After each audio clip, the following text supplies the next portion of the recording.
Tout le monde a averti la veuve en deuil que l'homme de la montagne était trop brisé, trop dangereux. Mais quand elle a acheté son contrat, il a dit quelque chose qui lui a fait arrêter son cœur. Il l'appelait un sauvage pour une raison. Il n'avait pas dit un mot le jour où ils l'ont traîné en ville. Les poignets liées, la barbe épaisse comme des racines emmêlées et une cicatrice qui descend de son oreille jusqu'à sa clavicule. Il marchait comme un animal prêt à s'enfuir, comme s'il n'appartenait plus aux hommes. Certains disent qu'il vivait dans le nord, près de la limite des forêts. D'autres juraient de l'avoir vu frapper un homme nu à la mâchoire et repartir avec une peau sur le dos. Une chose était sûre, il n'avait pas choisi de descendre. Le maréchal l'avait attrapé après une chasse de 3 jours à travers le ravin des Pins. Il a déclaré avoir volé un fusil dans un convoi de chariots qui passait et avoir ensuite disparu dans les montagnes. Pas d'effusion de sang, mais pas d'explication non plus. Il l'a juste pris et a disparu comme si la loi ne s'appliquait pas là d'où il venait. Et pourtant, il était là dans la ville de Stonery, sur le billot des enchères, avec un panneau de bail de travail éclaté accroché autour du cou.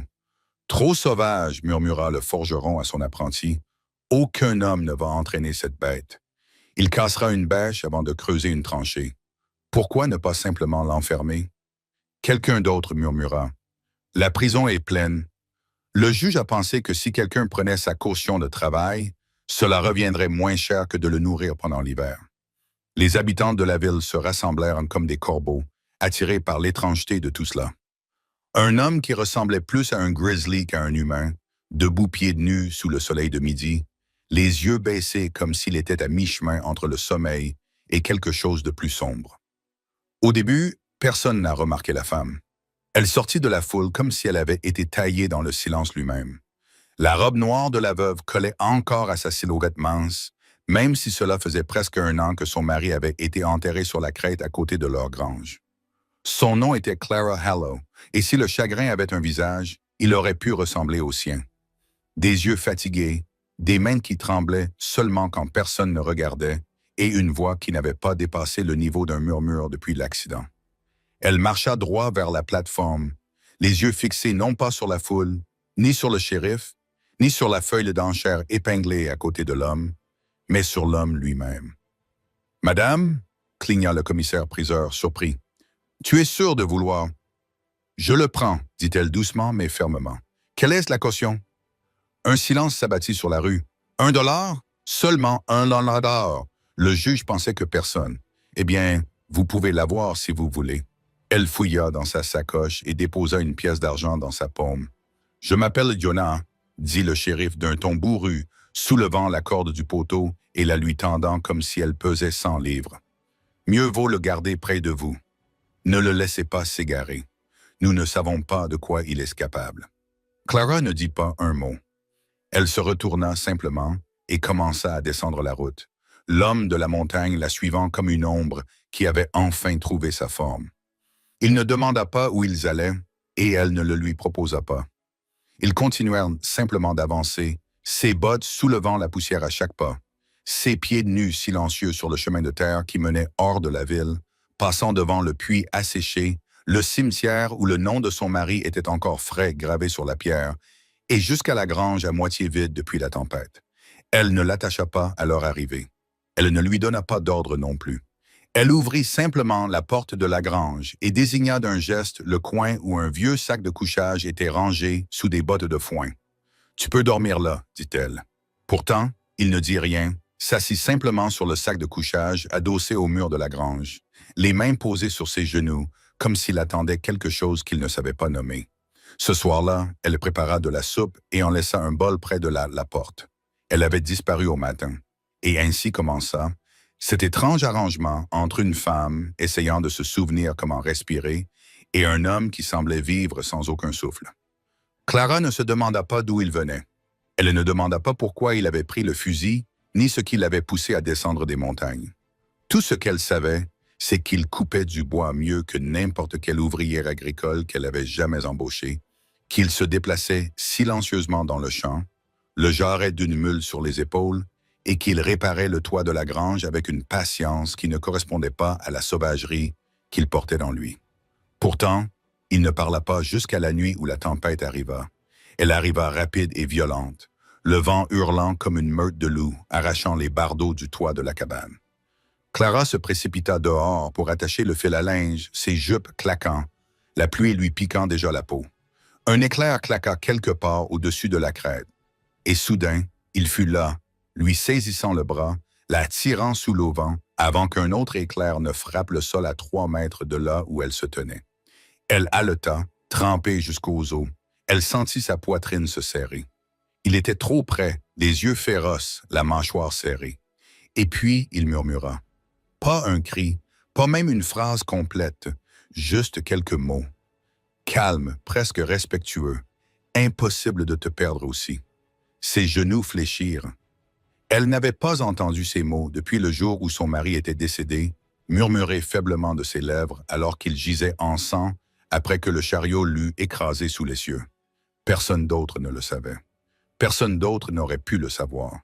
Elle fixa l'homme de la montagne, le tonnerre grondant autour d'eux, le souffle figé dans sa gorge. « Qu'as-tu tu dit ?» réussit-elle à dire, la voix tremblante. Il cligna des yeux, comme confus, puis se retourna et s'éloigna sous la pluie. Elle ne dormit pas cette nuit-là. Impossible.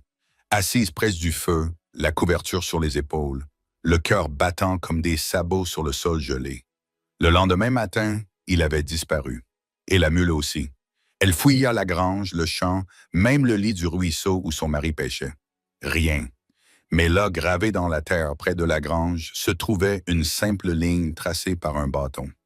Je me souviens que ça n'avait aucun sens. Et pourtant, d'une certaine manière, ça avait tout son sens, car son mari le lui avait toujours dit. Quand elle oubliait où elle avait mis les allumettes, quand elle avait brûlé le pain, quand elle n'arrêtait pas de pleurer, après avoir enterré le bébé qui ne respirait plus. Je me souviens, disait-il en pressant sa main contre sa poitrine. Je me souviens de tout le bien, Clara, même quand on oublie. Elle tomba à genoux près de la ligne de terre et pleura pour la première fois depuis 1 an. Quel que soit cet homme, il portait quelque chose qui ne lui appartenait pas, ou peut-être quelque chose qui lui avait toujours appartenu. La trace qu'il laissait était vague. Un roseau brisé près du ruisseau, des empreintes de pas à moitié couvertes par la pluie matinale, quelques courts poils de mule accrochés à la clôture de ronces près du creux sud. Mais Clara avait appris à lire l'absence mieux que quiconque. Après 1 an à vivre dans des espaces vides, son côté du lit froid, ses bottes ne rayant plus jamais le porche, elle savait sentir quand quelqu'un était passé sans revenir. Retour. Elle passa toute la matinée à chevaucher l'ancien maire de son mari, la selle craquant sous elle tandis qu'elle scrutait la limite de la propriété, vers la crête, là où les arbres se rapprochaient trop et où le ciel disparaissait entre les aiguilles de pin et le brouillard des montagnes. Le maire n'aimait pas le chemin, vacillait et gagnait. Mais Clara persévéra. Quelque chose en elle avait changé. Cette ligne dans la terre n'avait pas été griffonnée comme un adieu. C'était une attache, un appel à suivre. Cela n'avait aucun sens. Mais le chagrin lui avait appris que bien peu de choses en avaient. On pouvait étendre du linge par une journée tranquille, et l'odeur du savon pouvait nous frapper fort et nous faire perdre la tête. On pouvait toucher le bras d'un inconnu et se rappeler soudain ce que c'était que d'aimer quelqu'un si fort que toute son âme se sentait empruntée. Et peut-être, juste peut-être, cet inconnu aux yeux hagards et aux mains usées par la tempête, avait-il lui aussi porté quelque chose de emprunté. Elle trouva la mule la première, attachée sous un arbre à fourrure près de la falaise du poste d'observation, mâchant patiemment. Sur un carré d'herbe sèche, mais l'homme était introuvable. Elle descendit de cheval, s'approcha du flanc de la mule et suivit le sentier jusqu'à la falaise, chaque pas s'enfonçant plus profondément dans la terre, comme si la montagne retenait son souffle. Et il était là, assis au bord de la falaise, les genoux repliés, les bras croisés, la chemise collée à son dos par la sueur, le ciel s'étendant à perte de vue derrière lui, les nuages bas comme s'ils n'osaient pas s'approcher. Elle ne l'appela pas, resta là jusqu'à ce qu'il se retourne. Il n'a pas eu l'air surpris, il n'a même pas cligné des yeux. « Je ne voulais pas t'effrayer », dit-il d'une voix basse et rauque, comme si elle avait dormi trop longtemps. Elle le fixa, le cœur battant. « Tu t'en souviens, dit-elle doucement. Il hocha la tête une fois. « Je rêve de choses, murmura-t-il, des choses qui ne sont pas à moi, des visages que je n'ai jamais rencontrés, des noms que je ne sais pas oublier. » Elle s'avança lentement. Quel genre de choses? Il gardait les yeux fixés sur la vallée en contrebas. Le cri d'un bébé qui ne vient jamais. Le bruit des roues qui craquent le bois. Les mains d'un homme meurtri à force de tirer des poutres trop lourdes. Et une femme, toujours une femme, pleurant dans un champ de tournesol. Le souffle de Clara s'accéléra. Ce champ avait été son lieu de deuil, derrière la grange, où elle pensait que personne ne pouvait la voir. Elle y avait pleuré après avoir enterré l'enfant, après avoir enterré son mari. Personne, sauf Dieu, ne connaissait cet endroit. « Qui es-tu » murmura-t-elle. Il secoua lentement la tête. « Je ne sais plus. » On m'appelait la voleuse de bêtes sauvages. On disait que je fuyais les hommes, le feu et la vérité, mais parfois, j'en vois plus que je ne devrais. Je touche un poteau de clôture et je connais le nom de l'homme qui l'a construit. Je passe devant une tombe et je ressens la tristesse de celui qui reste. Les vieilles femmes des collines disent que je suis maudite ou douée, dit Clara. Il la regarda alors. Il regarda vraiment, et dans ce regard quelque chose vacilla. La reconnaissance, la douleur, le désir, comme si ses yeux avaient été autrefois emplis de rire et d'amour, mais que le temps et la distance avaient effacé tout le reste. « Je n'ai pas pris ce fusil pour faire du mal à qui que ce soit, » dit-il. J'étais affamé, j'avais froid. Je n'ai jamais voulu quitter la montagne, mais ils sont venus me chercher. Elle s'agenouilla à côté de lui, sa robe effleurant les aiguilles de pince sèche. « Tu as prononcé les paroles de mon mari. Je les ai entendues en rêve, » murmura-t-il. Clair comme le tonnerre, un homme murmurant avec du sang dans la bouche, s'accrochant à l'amour comme si c'était la dernière chose qui le maintenait en vie. Clara pressa une main sur sa poitrine, essayant de voler la douleur qui avait de nouveau explosé. Elle avait enfoui des souvenirs si profondément qu'elle pensait que personne ne les déterrerait jamais. « Je n'en ai jamais parlé à personne », a-t-elle déclaré. Ni le docteur, ni le prédicateur, juste lui et moi, seul dans ce champ, avec le chariot renversé, la roue fissurée et le ciel devenant rouge. Il ne répondit pas, resta simplement assis, immobile comme une pierre, laissant le silence dire tout le reste. Finalement, ils revinrent ensemble, la mule traînant derrière eux. Aucun mot échangé. Cette nuit-là, Clara cuisinait à nouveau. Du pain de maïs cette fois. Ragoût de chevreuil au romarin et au genièvre. Elle ne l'a pas mis à la porte. Elle posa 2 bols sur la table et fit un geste vers la chaise vide en face d'elle. Et l'homme sauvage s'assit. Ils mangèrent en silence, le feu crépitant doucement derrière eux, l'horloge faisant tic-tac sur la cheminée, comme elle l'avait toujours fait lorsque son mari était en vie. Puis, lorsque le repas fut terminé, il reprit la parole. « Jonas, quoi? Mon nom, je crois. » Il baissa les yeux. « Cela m'est venu dans un rêve la nuit dernière. Tu m'as appelé comme ça dans le champ de tournesol juste avant de m'embrasser sur le front et de dire « Il s'est arrêté. La cuillère de Clara est tombée. Tu as dit quoi? » Elle respirait. Il la regarda dans les yeux. Il a dit « N'oubliez pas le goût du printemps. » Des larmes coulèrent de ses cils avant qu'elle ne puisse les arrêter. C'était la dernière chose qu'elle avait dite avant qu'il ne lui prenne le bébé des bras. Une phrase que son mari lui murmurait chaque printemps lorsque les champs commençaient à fleurir. Un dicton privé que personne d'autre n'avait jamais entendu. Un dicton si profondément enfoui qu'elle ne l'avait pas prononcé à voix haute depuis des années. « Tu n'es pas mon mari, dit-elle, la voix tremblante. Tu ne peux pas l'être. » Il hocha la tête. « Je sais, mais tu te souviens de choses que lui seul connaissait. » Il hocha de nouveau la tête. « Je ne sais pas comment. » Elle se leva de table, marchant de long en large, le souffle serré. La pièce semblait trop petite, les ombres trop longues. « Quelqu'un t'a envoyé? » Elle a demandé. « Est-ce un piège, une blague cruelle? »« Non, » murmura Jonas. « J'aimerais que ce soit le cas. » Elle se tourna vers lui, les poings serrés. « Alors, qu'es-tu? Un fantôme, un réceptacle? Es-tu possédé par l'âme de mon mari? » Il ne broncha pas. « Je ne suis qu'un homme, dit-il.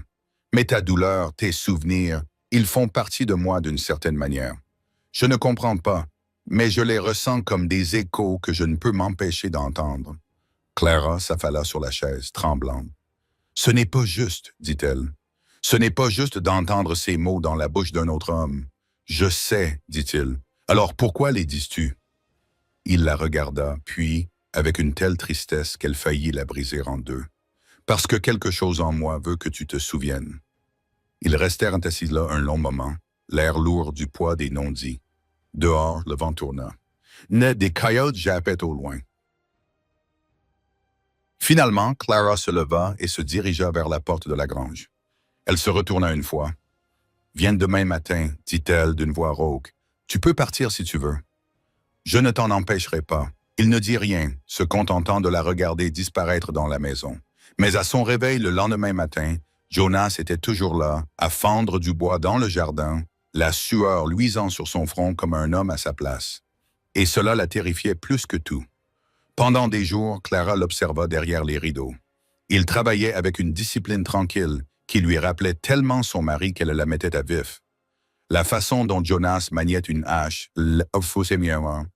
la ligne prudente de ses épaules lorsqu'il franchissait la clôture, la patience dont il faisait preuve avec la vieille mule qui avait besoin d'être cajolée à chaque poteau, tout cela reflétait l'homme qu'elle avait enterré 2 hivers auparavant. Mais ce n'était pas seulement sa façon de se déplacer. C'était ce qu'il ne faisait pas. Il ne fouillait jamais, ne posait jamais de questions sur la tombe derrière la maison, où des fleurs sauvages poussaient maintenant entre 2 croix de bois. Il ne se demandait jamais pourquoi la chambre au fond du couloir restait fermée à clé.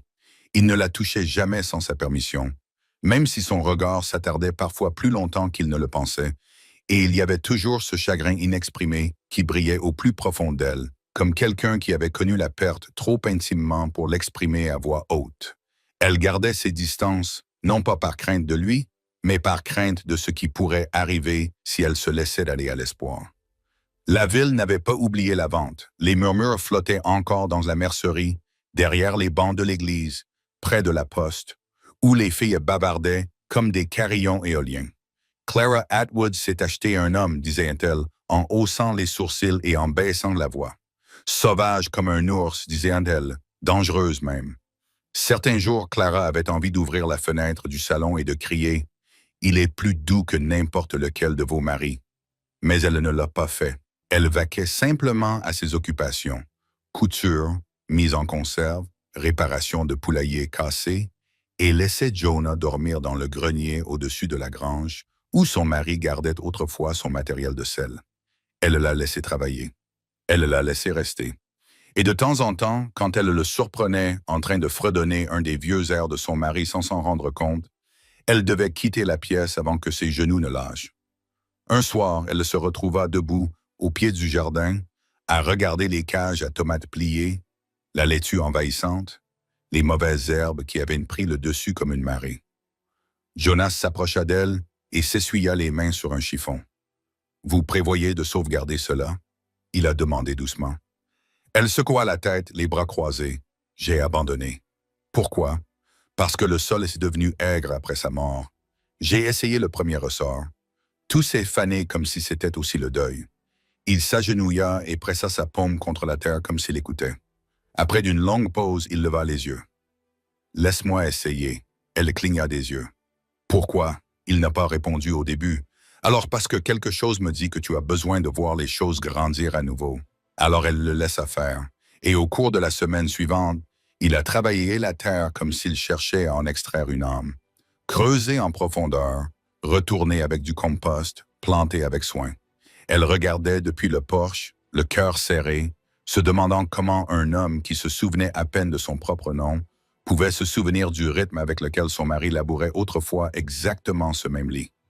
La même méthode, le même murmure discret dans sa barbe, la même manière respectueuse dont il traitait la terre. Et puis est arrivée la lettre. Il est arrivé un mardi, transporté par un coursier sur une jument grise, scellé à la cire rouge et marqué d'un cabinet d'avocat de Boissé. Clara l'ouvrit à la table de la cuisine, et la pièce se mit à flotter tandis qu'elle lisait. Une société minière avait acheté le terrain adjacent au sien, un terrain que son mari avait autrefois envisagé d'acheter, et maintenant il voulait obtenir le droit de creuser sous son pâturage à l'est. « Nous pensons que des veines minérales pourraient traverser votre propriété », indique la lettre. « Nous sommes prêts à offrir une compensation financière. » Clara regarda fixement, le souffle coupé. C'est dans le pâturage oriental qu'elle avait enterré le berceau, celui qu'il n'avait jamais pu utiliser. Elle l'a déterré elle-même tard dans la nuit, le berceau que son mari avait construit de ses propres mains parce qu'elle ne supportait pas de le regarder, mais elle ne pouvait pas non plus le jeter.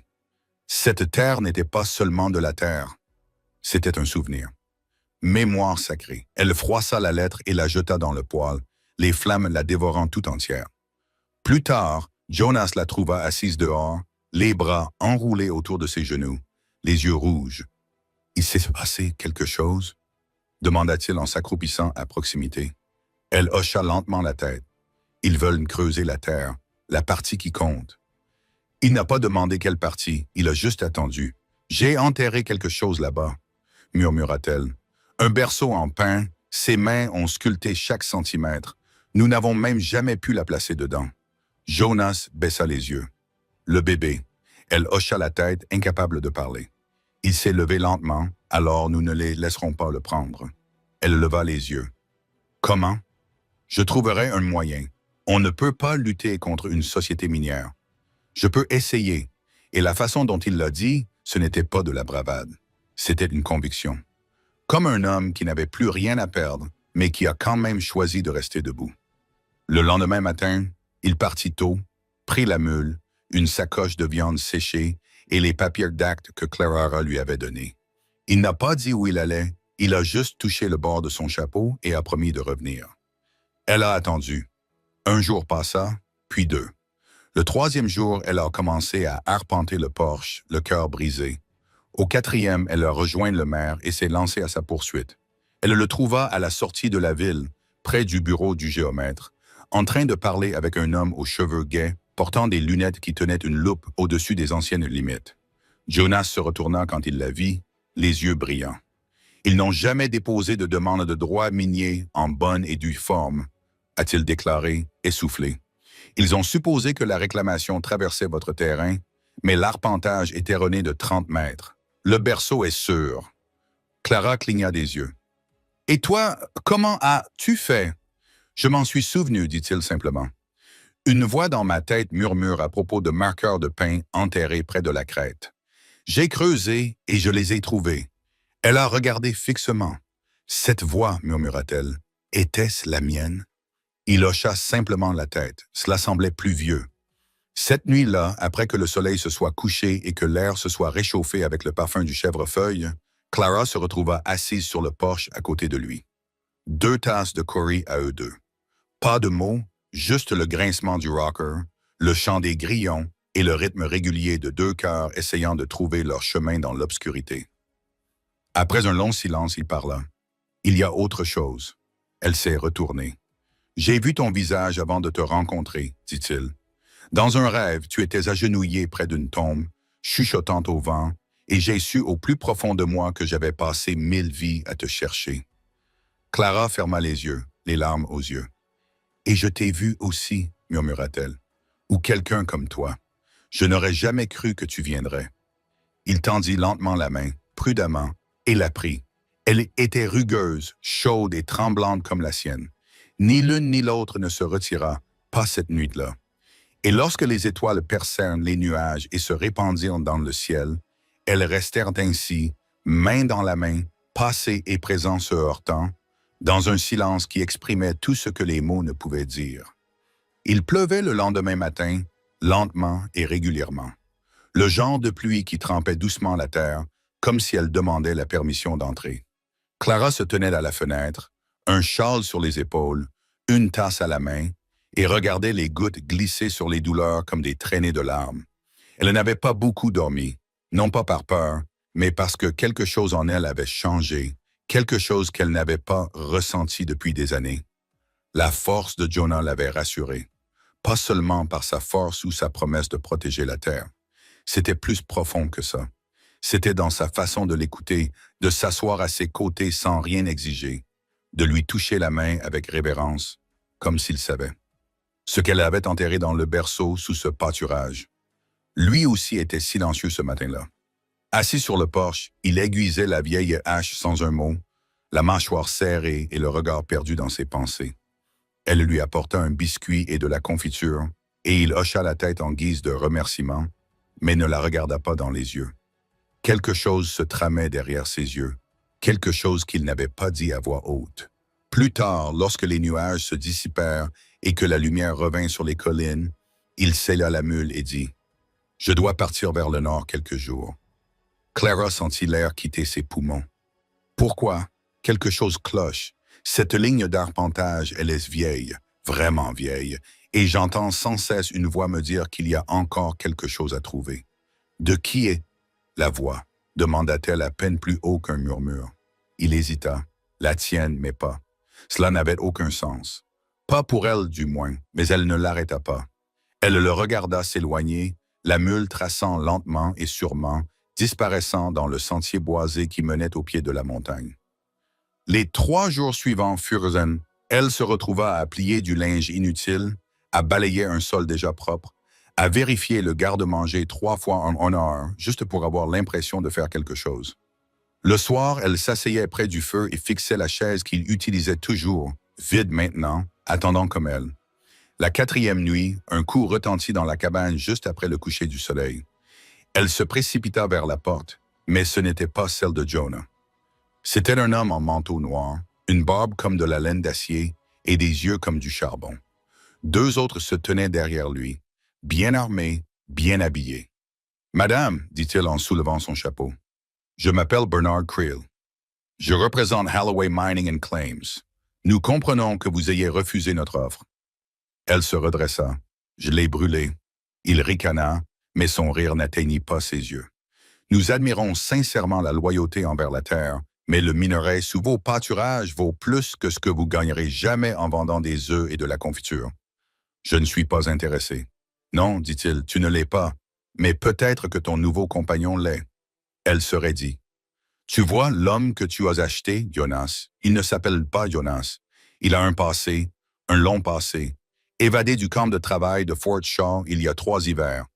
Nomme S. Gentry Alt. Nous le cherchions. Le cœur de Clara s'est presque arrêté. Tu mens. Il sourit légèrement.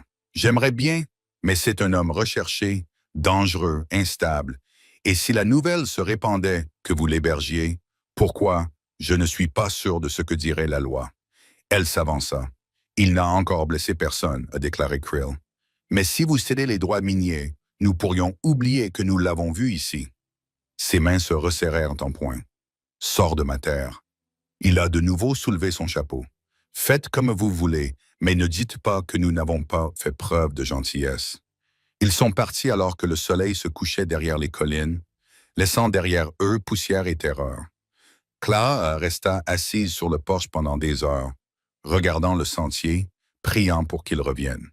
Il l'a fait. À l'aube, couvert de boue, les vêtements déchirés, une lumière sauvage dans les yeux. Il descendit lentement, privilégiant sa jambe gauche. Elle se précipita vers lui et lui attrapa le bras. « Ce qui s'est passé? »« Quelqu'un m'a suivi, a-t-il dit. Près de Bear Ridge, je pensais les avoir perdus. Elle l'a aidé à entrer. De l'eau bouillie enveloppait sa jambe. Pendant qu'elle travaillait, il dit doucement. « Tu as eu des visiteurs. » Elle leva les yeux. « J'ai vu les traces, a-t-il ajouté. 3 chevaux, dont l'un portait des bottes de ville. Bernard Creel. » Elle hocha la tête. Il a dit « Tu n'étais pas celui que tu disais être. » Il resta silencieux pendant un long moment. Puis il murmura « Ils n'ont pas tort. » Clara s'arrêta, le cœur serré. Qu'est-ce que ça veut dire? Il leva les yeux injectés de sang. Je ne me souviens pas de tout, mais je me souviens de Fort Shaw et du cri d'une femme. Je ne lui ai pas fait de mal, Clara, mais j'ai couru parce que je ne pouvais pas prouver que je ne l'avais pas fait. Elle recula lentement. Je n'ai jamais levé la main sur elle, dit-il plus fort maintenant. Je le jure, mais il voulait un corps, un bouc émissaire, et j'étais un homme sauvage sans nom, alors j'ai couru. Des larmes se pressaient derrière ses yeux. Pourquoi ne me l'as-tu pas dit? Parce que je pensais que je pourrais peut-être recommencer. Soyez quelqu'un de nouveau. Soyez l'homme qui était votre mari. Elle détourna le visage, mais il s'approcha. Je n'ai jamais voulu te tromper. Je voulais seulement survivre. C'est pour ça que tu savais où se trouvaient un des marqueurs. Pourquoi as-tu fredonné sa chanson? Pourquoi as-tu dit ça sur le porche l'autre soir? Quelque chose que lui seul n'a jamais dit. La noblesse de Jonas hocha la tête. Je ne peux pas l'expliquer, mais je le sens en moi. Comme si son souvenir s'était glissé dans mes os. Comme si j'étais censé porter ce qu'il avait laissé derrière lui. Clara secoua la tête. Cela n'a pas de sens. Peut-être pas, murmura-t-il. Mais je ne sais pas non plus comment réparer ta clôture cassée avec le même nœud que ton mari, ni où tu as caché le deuxième pot de cornichons sous le plancher, ni même entendre ton nom dans mes rêves avant même de te voir. Elle le fixa du regard, le cœur brisé par des bris qu'elle ignorait encore ressentir. Puis elle murmura, « Tu dois partir. » Il cligna des yeux. « Clara, si Krill a raison, ils reviendront. Et je ne peux pas te protéger. Je ne te quitte pas. Tu dois le faire. S'il t'emmène, tu ne reviendras jamais. Et je ne peux pas. » Sa voix se brisa. « Je ne peux pas perdre un autre homme auquel je tiens. » Il s'approcha.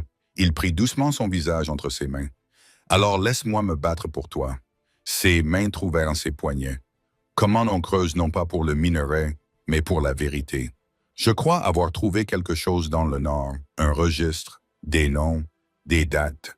Si nous pouvons prouver que je travaillais au camp extérieur la nuit où cette femme a crié. » Les yeux de Clara s'écarquillèrent. « Alors ils ne pourront plus te toucher. » Il hocha la tête, « Mais j'ai besoin de temps, et j'ai besoin que tu me fasses confiance. » Elle ne dit rien, ferma simplement les yeux, puis se pencha en avant et appuya son front contre le sien.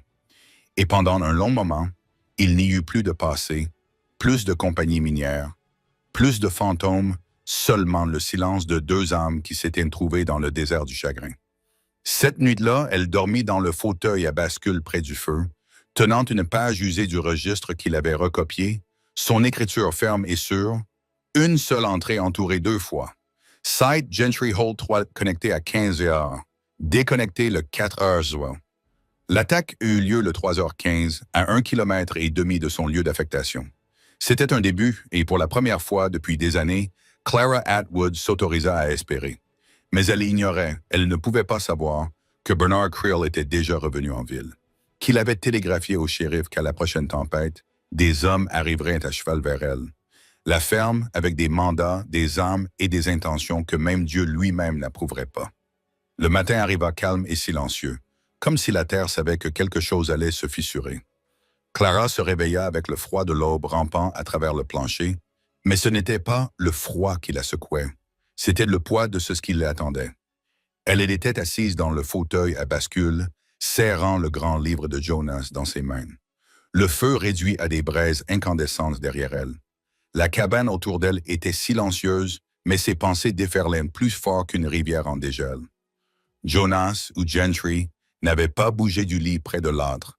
Sa jambe l'avait immobilisé et les contusions sur ses côtes trahissaient bien plus qu'une simple mauvaise chute. Elle avait fait ce qu'elle pouvait avec des herbes et un chiffon propre, mais la vérité était claire dans ses mouvements lents, dans la façon dont sa main tremblait lorsqu'il essayait de soulever la tasse qu'elle lui apportait. Il s'effondrait intérieurement et extérieurement, mais s'accrochait toujours à quelque chose qu'aucun d'eux ne pouvait nommer. Elle prépara du café, le genre fort qu'il aimait, il le posa à côté de lui sans un mot. Il n'ouvrit pas les yeux, mais hocha faiblement la tête en guise de remerciement. Elle s'assit en face de lui, regardant la vapeur monter. « J'ai besoin de savoir quelque chose, » dit-elle finalement. Ses yeux s'ouvrirent lentement et avec lassitude.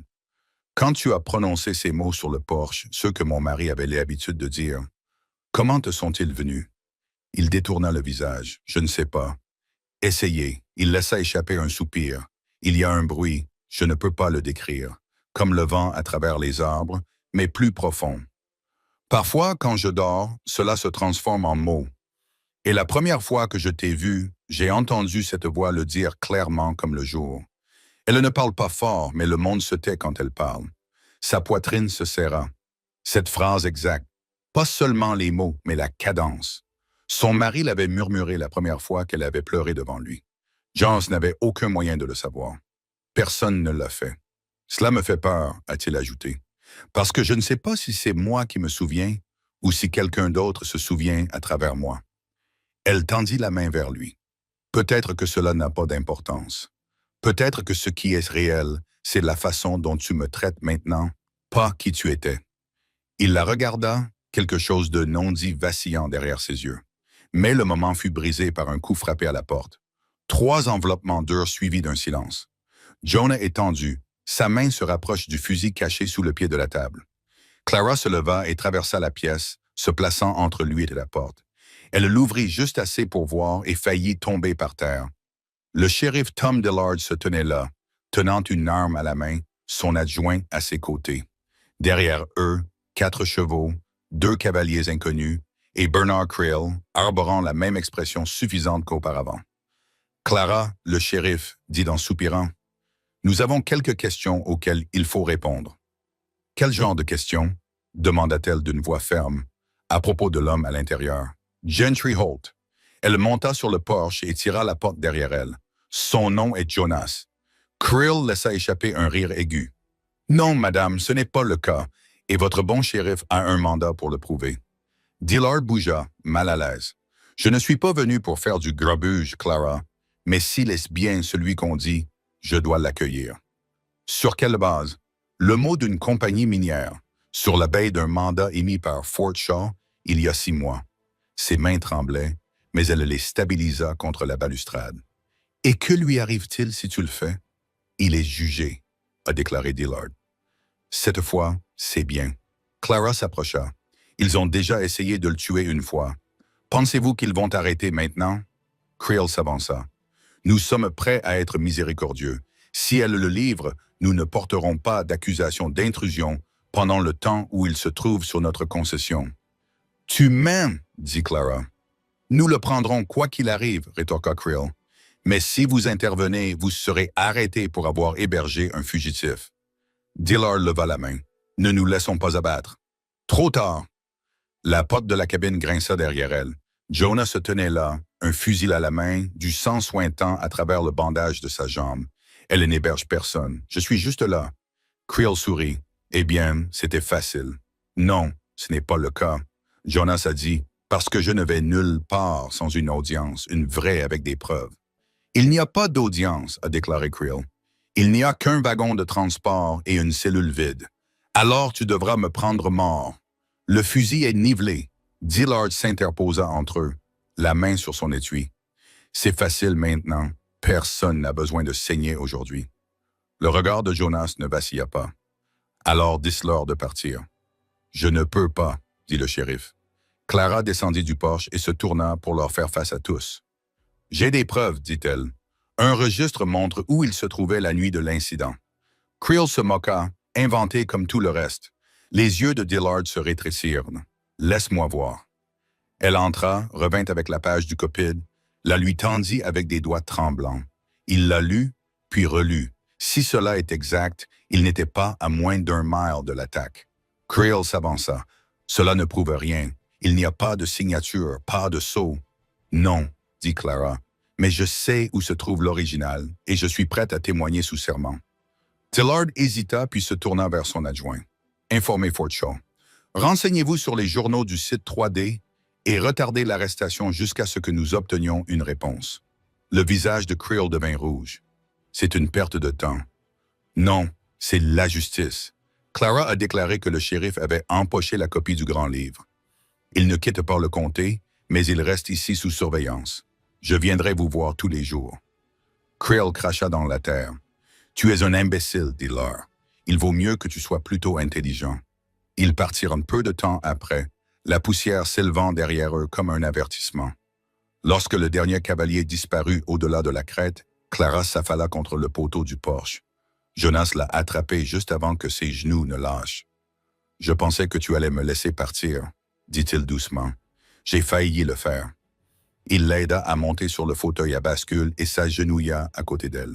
« Pourquoi ne l'as-tu pas fait? » Elle le regarda, les yeux humides. « Parce que quelque chose en moi croit encore que tu es plus que ce qu'ils disent. » Il lui a touché le visage. « Je suis là à cause de toi. » Ils restèrent assis ainsi pendant un long moment, écoutant le vent dans les arbres. Mais à des kilomètres de là, dans une tente juste à l'extérieur du campement minier, Bernard Creel griffonnait une lettre à la lumière d'une lanterne.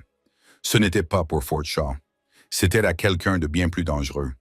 Un chasseur de primes nommé Carter Vane. Les hommes ne se souciaient pas de la culpabilité ou de l'innocence, seulement de l'or.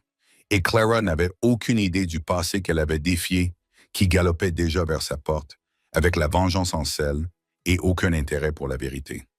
Les 2 jours suivants passèrent comme le tonnerre au bord des montagnes, silencieux au début, mais plein de promesses que quelque chose de sombre se rapprochait. Clara a fait tout ce qui était en son pouvoir pour rester calme, continuer à bouger, garder les garçons dans leur routine.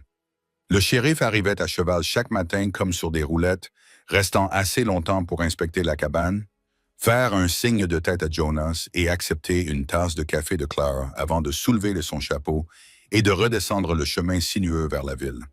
Mais même s'il souriait, ses yeux restaient prudents. Jonas guérissait plus lentement que prévu. Ses jambes le lançaient encore et parfois, quand il pensait que Clara ne regardait pas, ses mains tremblaient lorsqu'il se versait de l'eau. Mais ce qui la dérangeait plus que son corps, c'était son silence. L'homme qui autrefois débitait ses pensées comme des gouttes de pluie tombant d'un nuage d'orage ne disait plus grand-chose. Ses yeux dérivaient souvent vers la limite des arbres. Ses oreilles se dressaient à chaque battement de sabot. Et à 2 reprises, au milieu de la nuit, Clara l'avait surpris sur le porche, un fusil sur les genoux, immobile comme un loup attendant le bruissement de l'herbe sèche. Quelque chose en lui avait changé, s'était durci, et Clara ne pouvait se débarrasser du sentiment qu'il n'attendait pas la loi. Il attendait autre chose ou quelqu'un. Elle a finalement insisté pour qu'il revienne la 3e nuit après l'échec de Creel. Les jumeaux dormaient et la cabine était remplie de la douce lueur du feu et de la vapeur de la bouilloire. Elle versa du thé dans 2 tasses et en plaça une à côté de lui. Il n'a pas levé les yeux. « Tu n'as pas touché à l'harmonica depuis des jours, dit-elle. Trop fort. Avant, tu aimais le bruit. » Ses mains s'enroulèrent autour de la tasse, mais il ne dit toujours rien.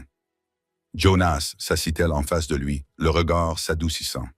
Qu'attendons-nous vraiment? » Il leva lentement les yeux vers elle, ses yeux plus clairs qu'ils ne l'avaient été toute la semaine, et pourtant plus froids aussi, comme s'il avait déjà emballé une partie de son cœur et l'avait envoyé dans la nature. Creel ne s'arrêtera pas, même si le mandat échoue. Il ne recherche pas la justice. Il recherche le silence. Il y a des secrets enfouis dans ces collines, Clara. Des secrets que des hommes comme Creel brûleraient la moitié d'une montagne pour garder. Ensuite, nous montrons la loi, a-t-elle dit. Il secoua la tête. La loi n'est aussi forte que l'homme qui porte l'insigne. Dillard est bon, mais il n'est qu'un fil contre la tempête. Tu n'es plus seul. Non, mais vous pourriez l'être, si ceux qui viennent me trouvent en premier. Elle sentit sa gorge se serrer, puis il la regarda. Il la regardait vraiment avec quelque chose derrière les yeux qu'elle n'avait pas vu depuis le décès de son mari. La peur, non pas de la mort, mais de la perte. S'il m'arrive quelque chose, dit-il doucement, tu prends ces garçons et tu vas vers l'ouest. Suivez la rivière au-delà de Salt Creek. Il y a une cabane rouge avec des bois cloués sur le toit. Une femme nommée Hattie vit là-bas. Elle me doit plus qu'elle ne peut me rembourser. Tu ne vas pas mourir, dit Clara, la voix s'élevant. Je m'assure que tu es en sécurité. Elle tendit la main vers lui. Tu as dit que je t'avais ramené. N'ose pas me quitter maintenant. Il soutint son regard pendant un long moment, puis hocha la tête une fois, mais elle vit que la résolution ne l'avait pas quitté. Cette nuit-là, elle n'a pas pu dormir, même pas alors que le feu crépitait doucement et que le souffle de Jonas se calmait dans le coin. Une agitation la parcourait, et cela n'avait rien à voir avec la peur. C'était ce même poids qu'elle avait ressenti la nuit où son mari n'était pas rentré à la maison, un silence avant que quelque chose ne se brise, et juste avant l'aube, le son est arrivé. Ce n'était pas un coup. C'était le craquement d'une brindille, puis un autre, puis le faible grincement d'une selle qui bouge sous quelqu'un qui se croyait intelligent. Elle se leva lentement, rampa sur le sol, appuya son dos contre le mur et regarda à travers la fente du rideau. Un homme se tenait au bord des arbres, un deuxième suivait derrière, puis un troisième. Aucun ne portait d'insigne. Aucun n'avait de loi dans sa posture. Ce n'étaient pas des députés. Jonas était déjà debout, le fusil à la main. Pas de chemise, des bandages serrés sur ses côtes et sa jambe, mais ses yeux sont toujours aussi vifs. « 4, murmura-t-il. « Peut-être 5. Il pense que nous dormons. » Il hocha la tête. « Que faisons-nous? » Il jeta un coup d'œil vers la chambre du garçon. « Tu réveilles les jumeaux. Emmenez-les dans le vide sanitaire sous le plancher. N'ouvre pas cette trappe à moins que je te le dise. Et toi? » J'ai gagné du temps en arrêtant de courir. Maintenant, j'en achète un peu plus. Avant qu'elle ne puisse discuter, il lui mit quelque chose dans la main. Elle harmonica.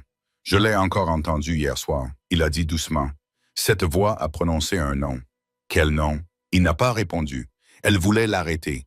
Il disait que ce n'était pas son seul combat, mais quelque chose dans ses yeux disait qu'il avait déjà fait de la paix avec ça. Elle fit ce qu'on lui avait dit, rassembla les jumeaux, qui remuaient à peine, et les fit descendre dans l'étroit espace sous le foyer. Elle embrassa chacun de leurs fronts et remit le panneau de bois en place. Jonas l'aida à glisser le tapis dessus juste au moment où la première pierre heurta la fenêtre. Des éclats de verre ont explosé sur le sol. Puis une voix baissa, tendue et pleine de moquerie. « Sors, Hull. Il n'est pas nécessaire que votre amie veuve se retrouve prise dans ce pétrin. » Jonas s'avança et ouvrit grand la porte de la cabine. Le vent soufflait, projetant la lumière du feu dans ses cheveux. « Toujours en vie, dit-il. Je suppose que ce chasseur de primes ne vaut pas la poussière sur ses bottes. » Une ombre bougea. Puis un homme de grande taille sortit de derrière un arbre. Clara se figea. Il ressemblait plus à un loup qu'à un homme. Une cicatrice sur sa joue. Long manteau strié de sang séché et d'argile rouge. Son fusil n'était pas en bandoulière. Il le portait comme si cela faisait partie de sa colonne vertébrale. « Tu dois être Carter Vane, dit Jonah. « Je dois l'être. Vous tuez pour de l'argent. »« Non, je tue parce que certains hommes ont besoin d'être tués. La pièce rend tout simplement cela plus agréable. » Jonas monta sur le porche. « Vous avez fait tout ce chemin. Parlons comme des hommes. »« Ce n'est pas drôle, dit Vane en levant son fusil. » Mais Jonah était plus rapide que Clara ne l'avait jamais vu bouger. Le fusil aboya, une ombre tomba, puis une autre. La forêt explosa sous les coupes de feu. Clara s'effondra, les mains sur les oreilles, priant plus fort qu'elle ne l'avait jamais fait de sa vie.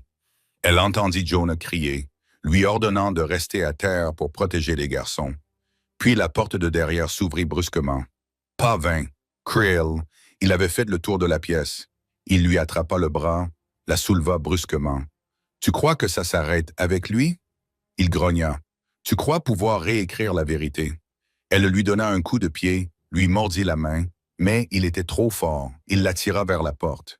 Puis, dans le tourbillon de cendres et de fumée, Jonas apparut. Du sang coulait sur sa jambe, meurtri et brûlant, mais debout. « Non, dit Jonas. » Creel leva son arme. Jonas n'hésita pas. Il tira une fois. Creel tituba, lâcha Clara et effondré comme un arbre tombé. La voix de Vane résonna dans les arbres. « Je reviendrai te chercher. Tiens bon. » Mais le silence se fit. Le vent tourna et lorsque Clara courut dehors avec le fusil, il ne resta plus qu'une traînée de sang et des bois déserts. La police arriva le lendemain matin après avoir entendu l'écho des coupes de feu dans la montagne. Dillard trouva 4 corps, un chasseur de primes grièvement blessé qui n'avait plus jamais prononcé un mot, et une cabane encore debout. Jonas ne parla pas beaucoup ce jour-là. Mais cette nuit-là, alors que les enfants dormaient et que Clara était assise à côté de lui près du feu, il leva les yeux et dit quelque chose de doux, à peine un murmure. « Où qu'il soit maintenant, ton mari, il n'a plus peur. » Elle leva les yeux. « Pourquoi? Parce qu'il sait que tu n'as pas été abandonné. » Son cœur se serra à cette vérité. Mais dans le silence qui suivit, quelque chose en elle changea. Ni brisé, ni brûlé. Un trou. Le vent ne s'était pas encore calmé lorsque les hommes du shérif partirent à l'aube, traînant les derniers corps en bas de la montagne pour identification. Et l'enterrement. Jonas était assis sur le porche, sa jambe blessée posée sur un tabouret, enveloppé dans des bandages frais que Clara avait arrachés au drap de lin qu'elle avait juré de ne plus jamais utiliser. Elle ne le lui avait pas dit, mais elle n'avait pas prévu de les utiliser, sauf pour un lit nuptial. Elle ne le disait jamais à voix haute. Il ne le lui avait jamais demandé, mais dans ces moments-là, silencieux mais pas tranquilles, immobiles mais pas reposants, des choses passaient entre eux qui n'avaient pas besoin de mots. Les jumeaux marchaient sur la pointe des pieds autour de lui ce matin-là, non pas par peur de Jonas, bien au contraire. Ils restaient collés à lui comme de petites ombres, des protecteurs silencieux qui l'avaient vu se tenir devant la mort sans broncher. Jesse, le plus petit, plaça son cheval en peluche usé près de la botte de Jonas, puis murmura « Il éloigne les cauchemars ».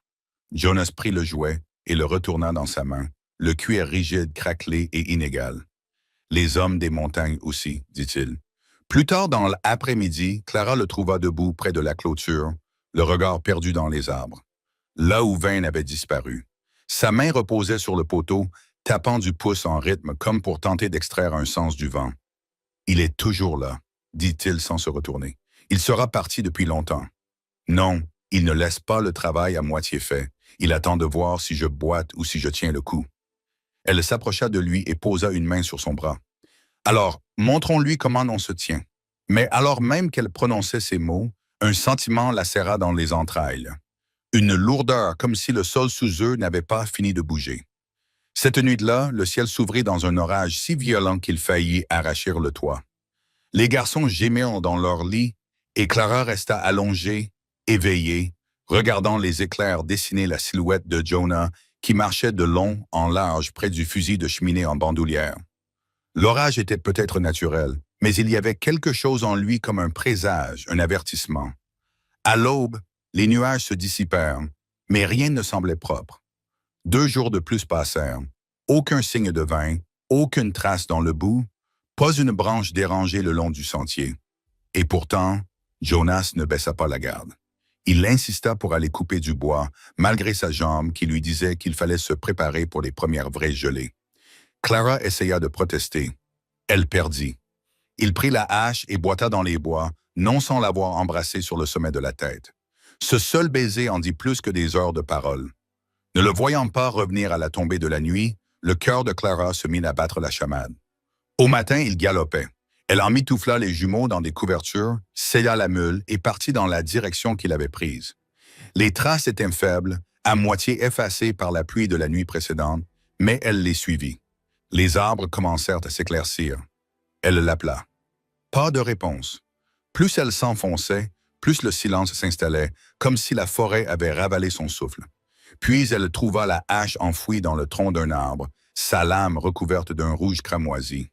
À côté, un lambeau déchiré de la chemise de flanelle de Jonas, et au-delà, des traces de traînée, non pas celles d'une proie, mais celles d'un homme qui n'était pas parti de son plein gré. Ses doigts s'agrippèrent la pluie si fort que ses jointures blanchirent. Elle eut envie de crier. Au lieu de cela, elle descendit de cheval, attacha la mule à un arbre et sortit de la poche de son manteau le petit revolver que Jonas lui avait laissé. Elle suivit les traces, pas à pas, murmurant son nom dans son cœur. « S'il te plaît, Seigneur, s'il te plaît, ne le laisse pas mourir pour moi. » Elles la conduisirent à une petite cabane cachée derrière un rideau de broussailles, vieille et abandonnée, sauf que c'était le cas. Une faible fumée s'élevait de la cheminée et un léger mouvement derrière la fenêtre fermée. Elle s'accroupit, faisant demi-tour vers le fond. Une petite porte de cave était entr'ouverte. Elle y jeta un coup d'œil et son cœur faillit lâcher. Jonas était attaché à une chaise. Du sang sur le visage, sa chemise arrachée, les côtes couvertes de bleu frais, mais vivant. Se tenir devant lui était vaniteux. Il ne parlait pas, aiguisait simplement une lame contre une pierre. Lentement et méthodiquement, Clara n'attendit pas. Elle rampa. Elle s'avança, poussa la porte de la cave et fit éruption, son revolver levé. « Éloignez-vous, » dit-elle d'une voix tremblante. Vin leva les yeux, surpris mais sans peur. « Regardez qui est arrivé, » dit-il doucement. « La veuve. Laissez-le partir. »« Vous ne savez pas ce que vous faites, mademoiselle. Je sais que tu es un lâche qui n'a pas pu l'affronter en plein jour. » Vin rit. « Tu crois avoir déjà vu des monstres? »« Pas encore. » Elle tira un coup de feu à ses pieds. Il tressaillit, mais sourit. Jonah remua et releva la tête. « Clara, je suis là, » dit-elle. « Je ne pars pas. »« Tu dois courir, » grogna-t-il. « Il n'est pas seul, trop tard. » Une autre silhouette s'avança derrière elle. Mais avant que l'homme ne puisse l'attraper, Jonas se précipita en avant, brisant la chaise en deux, en la frappant de tout son poids, les envoyant tous deux s'étaler. Clara pivota et tira de nouveau. Le deuxième homme tomba. Puis elle attrapa un éclat de bois sur la chaise brisée et l'enfonça dans le flanc de Vin, tandis que Jonas le maintenait au sol. Vin hurla. Jonas ne le lâcha pas. « Tu n'aurais pas dû la toucher, » grogna-t-il. Les yeux de Vin écarquillèrent cette voix. Puis il murmura quelque chose que Clara ne put entendre. Quelque chose qui fit trembler Jonah. « Reste immobile. »« Qu'est-ce que tu dis? » siffla Jonas. Vin rit, le sang bouillonnant sur ses lèvres. Il me répéta la même chose avant que je ne l'étripe. Clara recula. « Quoi? Que voulait-il dire? » Jonah baissa les yeux vers Vin. « Il connaissait ton mari. Vane hocha la tête. Il cria ton nom en mourant. Clara tituba. Jonas leva les yeux. Dis-moi la vérité. Que lui as-tu dit? Que lui a-t-il répondu? Vane eut un sourire narquois. Il dit, prends soin d'elle comme tu l'as fait. Le visage de Jonas devint blanc. Et puis Vane la répéta, la phrase murmurée comme venue d'outre-tombe. Seule Clara et son mari partageaient cette phrase. Une phrase secrète prononcée lors de leur dernière danse avant de se coucher chaque soir. L'éternité commence au lever du soleil. Des larmes lui montèrent aux yeux. Ses genoux cédèrent. Vane rit de nouveau, puis s'arrêta. Le poing de Jonas s'était refermé sur sa gorge. « Je ne sais pas comment tu as entendu ça, » dit Jonas. « Mais tu viens de rendre la paix impossible. » Et d'un seul coup sec, un mouvement, le dernier souffle quitta la poitrine de Vane. Plus tard, lorsque Jonas sortit de la cave en boitant, couvert de sang et de bleu, Clara tenait déjà la mule. Les jumeaux attendaient en selle. Elle ne dit pas un mot. Elle lui prit simplement la main et y plaça l'harmonica. « Tu as prononcé les mots que seuls lui et moi connaissions, » dit-elle doucement. « Mais ils ne viennent pas de toi, n'est-ce pas? » Jonas regarda l'harmonica. « Non, ils sont venus en rêve. La nuit précédente notre rencontre, il m'a dit « Prends soin d'elle. Elle ne le demandera pas, mais elle en a besoin. Pourquoi toi? » « Je ne sais pas. » Elle se pencha vers lui. « Tu as attendu. »« Tard, murmura-t-elle, je te l'ai demandé. Le jour où j'étais racheté à ce poteau de chêne, j'ai demandé à Dieu un miracle. Et il m'en a accordé un. » Jonas regarda vers l'horizon où le soleil commençait à peine à se lever. Et dans le silence de l'aube, il la murmura de nouveau, non pas à son oreille, mais au vent. L'éternité commence au lever du soleil. La phrase n'était plus empruntée. C'était aussi la sienne maintenant. Le lever du soleil ne semblait pas ordinaire. Pas ce matin-là, pas après tout ça. Il se leva sur la montagne, lent et doré, comme s'il posait les mains sur de vieilles blessures, essayant de bénir ce que l'obscurité avait presque détruit. Clara se tenait pieds nus sur le porche, le boss de sa robe flottant au vent, ses cheveux encore emmêlés par le sommeil. Elle ne chercha pas à les arranger. Ses mains étaient croisées sur son ventre, comme toujours lorsqu'elle priait. Sauf que cette fois, elle ne demandait pas de secours. Elle rendait grâce. Derrière elle, Jonas sortit de la cabane sur une béquille qu'il avait lui-même sculptée la veille. Ses côtes étaient serrées, ses yeux immobiles. Il était enflé, mais sa mâchoire était ferme et il se tenait droit. « Jessie dit que c'est toi qui as fait lever le soleil, » murmura-t-elle sans se retourner. Jonas expira doucement. « C'est toi. Tu m'as fait respirer. Toi et ton revolver. » Elle sourit faiblement. Il dit aussi, « Tu dors avec un œil ouvert et un pied au paradis. » Cela fit rire Jonas, même si cela lui fit mal. Il se pencha vers elle, sa main effleurant la sienne. Elle ne s'écarta pas. « On dirait que tu attends quelque chose, » dit-il. C'était le cas, mais maintenant je crois que c'est moi qui attends. Quoi? Elle se tourna, vraiment, et le regarda, le visage doux, la bouche tremblante juste assez pour que seule une personne qui l'aimait le remarque. Pizza. Jonas fronça les sourcils. On dirait ce qu'une femme dit avant de partir. Non, elle a dit que c'est quelque chose qu'une femme dit quand elle décide de rester. Jonas a du mal à avaler sa salive. Ses doigts tremblaient comme s'il voulait l'atteindre, mais il n'était pas sûr que ce soit autorisé. « Les garçons t'aiment, dit-elle. Je sais, et je pense que sa voix tremblait. Je crois que je t'aime aussi. Jonas ferma les yeux. « Mais je ne te demanderai rien que tu ne sois pas prêt à donner, » ajouta-t-elle. « Pas après ce que tu as traversé. » Il ouvrit à nouveau les yeux et tourna sa paume vers le haut. « Tu me l'as déjà demandé le jour où tu m'as acheté. » Elle baissa les yeux sur sa main. Lentement, elle y plaça le sien. « Tu n'as jamais été à moi de t'acheter, » murmura-t-elle. « Alors pourquoi l'as-tu fait ?» Elle sourit, les lèvres tremblantes. « Parce que j'avais peur, parce que j'étais fatigué, parce que je voulais quelqu'un d'assez fort pour soulager mon chagrin pendant 5 minutes. Et puis tu m'as regardé comme si je n'étais pas brisé. » Il secoua doucement la tête. « Je n'ai jamais dit que tu n'étais pas brisé. J'ai dit que moi aussi. Et c'est peut-être pour ça que nous nous intégrons. » Elle s'approcha alors de lui, doucement, posant sa tête contre sa poitrine. Son cœur battait régulièrement sous sa joue. Et puis, derrière eux, une petite voix a crié. « Jonas ait embrassé maman. » Ils se séparèrent pour voir Jessie et James debout dans l'embrasure de la porte, riant comme des fous. Je ne l'ai pas fait, dit Jonas en rougissant. Moi aussi, fit remarquer James triomphant. Clara rit, un vrai rire, sans retenue, fort et brillant. Jonas secoua la tête en marmonnant quelque chose à propos de commères et de cuillères en bois. Ils passèrent le reste de la matinée dans une joie tranquille. Jonas a montré aux garçons comment raser l'écorce des bâtons pour les rôtir. Clara avait besoin de pâte avec les jumeaux à ses côtés, leurs petites mains saupoudrées de fleurs, essayant d'imiter chacun de ses mouvements. La cabine, autrefois silencieuse de tristesse, résonnait désormais des sons d'une vie vécue à nouveau. Mais la paix était une chose fragile, et le monde, aussi cruel soit-il, vous laissait rarement la garder longtemps sans vérifier si vous la méritiez vraiment. Juste avant midi, un cavalier est arrivé sur le sentier.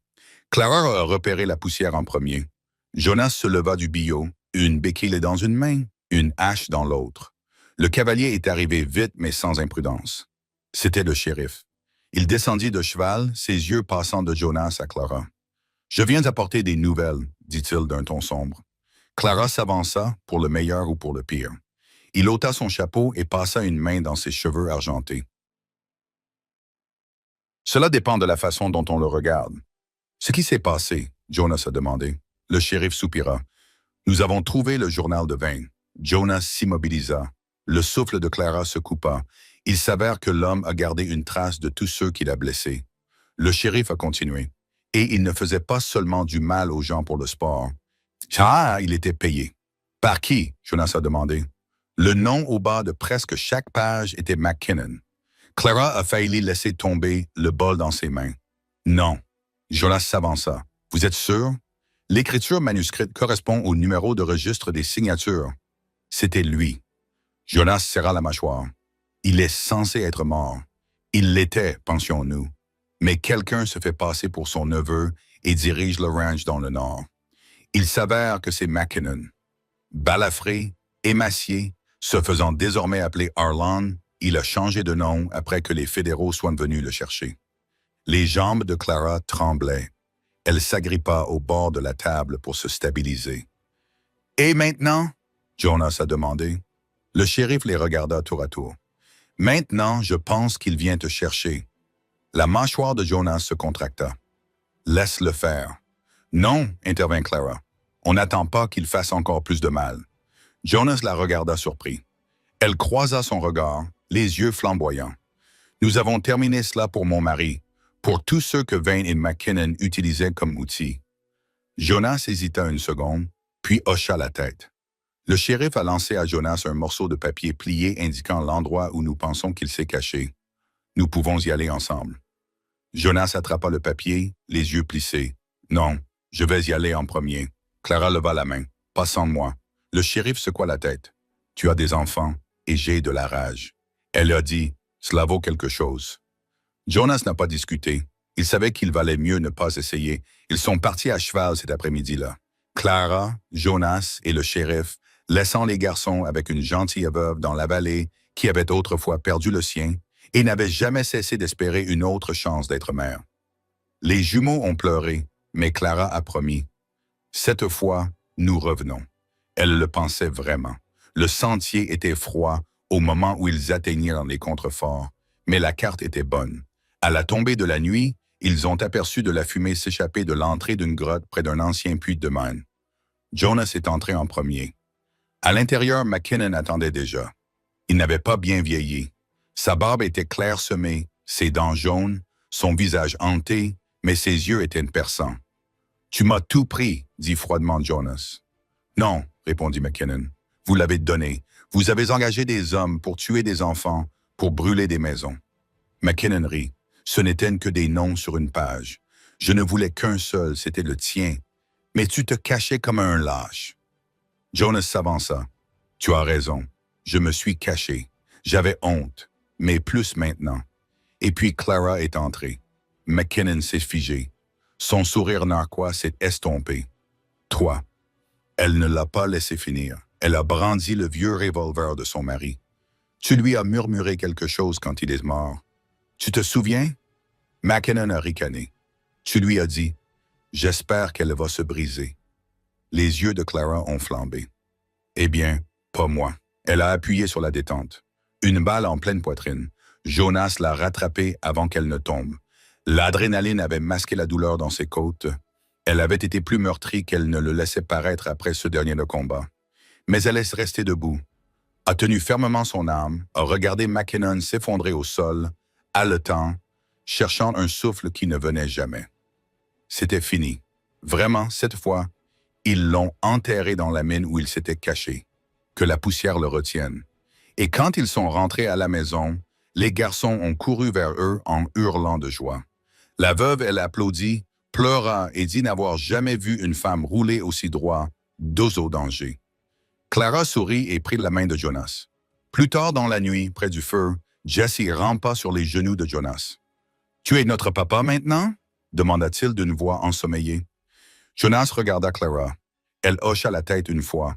Jonas serra le garçon plus fort. « Oui, dit-il, si tu veux de moi. »« On le veut déjà, dit James sous la couverture. Maman aussi. » Jonas regarda Clara. Elle regardait le feu, pas lui, mais le coin de sa bouche se releva en un sourire. Et tandis que le feu crépitait et que le vent murmurait autour de la maison, Jonas se pencha vers elle, effleurant sa tempe de ses lèvres. Il murmura de nouveau, des mots qu'un seul homme avait déjà prononcés. L'éternité commence au lever du soleil, sauf que cette fois, ce n'était pas emprunté. C'était le leur. Não, volta aqui! Volta aqui! Eu quero me divertir! Eu quero o som de totem estourando! Barulho de totem estourando! Eu quero! Isso!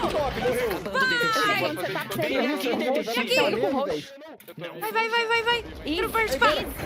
Ai, eu quero participar disso aqui! Eu quero participar, Yas! Vou te ajudar! Vamos! Pega! Vem cá! A gente quer discutir táticas de guerra da Suza dos Macedo! A gente quer saber como é que anda a vida do J. Macedo e tal. Conta pra gente.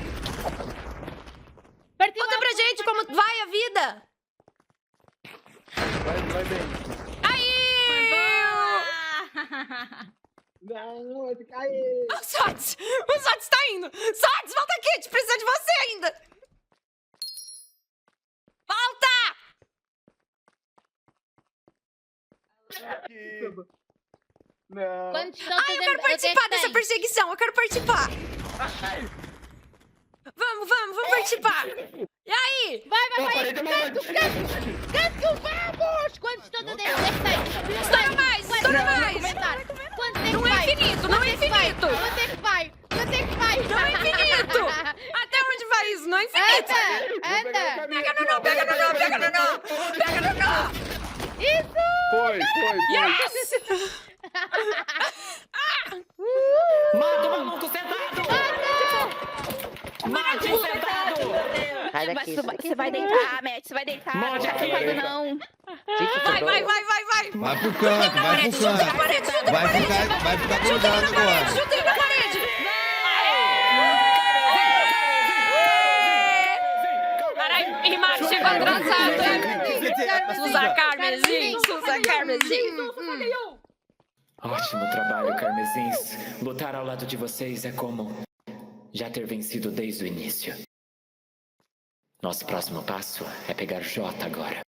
Todos juntos. Oh, inclusive ele meteu o pé, né? Mó bundão. Ah, ele tá com medo. Eu bati na cabeça dele. Aguentou foi nada. Ah, eu vou pausar meu rock, pô. Meu rock é pra sair na Eu porrada. também. Eu acho que agora a gente pode colocar lo-fi. E eu tava... Lo-fizinho. Tem mais gente pra bater? Mais gente? Pô, nem deu pra ativar o Olha fervor. só! Gente, eu perdi um totem, foi muito legal, mas foi tão histórico. Porque eu fiquei muito feliz pra pessoa que eu perdi o totem, foi muito divertido. Que lindo! Ele parecia uma pessoa boa, mas ele tá do lado errado. A gente tem que saber equilibrar. A gente também perdeu pessoas boas, então. Alguém morreu logo? Eu morri uma vez, eu acho aqui, que sim. Eu morri uma vez. Morreu. Ah, não, perdi um Eu toque. entrei, Mas... Mas se morreu, morreu. Drop. LOL? A gente vai jogar LOL? Gente, ó, eu vou jungle. O Nono vai top. O Nono vai top só. Você é suporte. Puta merda, agora Ô, quem vai galera, ser você? libera a gente de botar TNT, por favor. Meu Deus do céu, a Bagi vai mid. Eu sou suporte.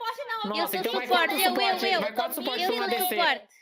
Tá, eu vou descer então, vai. Eu vou descer. Bora, Nuno. Libera eu de botar TNT, por favor. Eu não sou desse clã, não, gente. Você não é da Como Carmesim? Matem-o! Mata o Peck. Vem aqui, traidora. A gente gosta do Peck, do nosso Peck, não esse Peck, todos os A gente Pecks. tá lutando Perdão, junto. perdão, eu achei que eu tinha morrido e ido Ubrânia, pro lugar pô. de quem perdão. Eu sou Rubrânia. Perdão, gente, fiquei nervoso. Tu és Carmesim. Carmesim. Tropas liberadas. Onde? A qualquer momento. Eu vou comendo aqui. Nossa, queria muito que Gente, liberasse eu botar Jota. minhas TNT. Eu já tô com saudade desse evento. Já. Eu também. Eu achei muito legal. Foi legal.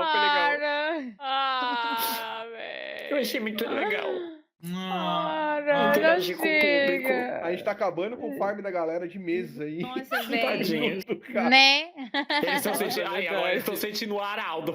Pô, tem É assim que teve uma vez eu quebrei aparece, dá 11 o clear. totem. Meu Deus, a gente é o araudo O deles. detetive, gente. O detetive tinha um Verdade. farm Pois 5. é. Verdade, Araldo deles. Araldo Araldo deles. Ai, que plot twist. Muito Gente, legal. foi diminuindo o número de gente? Não, eu acho que é várias arenas, né? Aí eu acho que... Oi? Ah, Eu tenho que ir fazer Tá. xixi. Vai todo mundo Assim. morrer. E não vai ser a gente. Eu vim aqui no início, estava eu, a Yas, a Eva e a Nayu, acho eu. E depois eles começaram a atacar.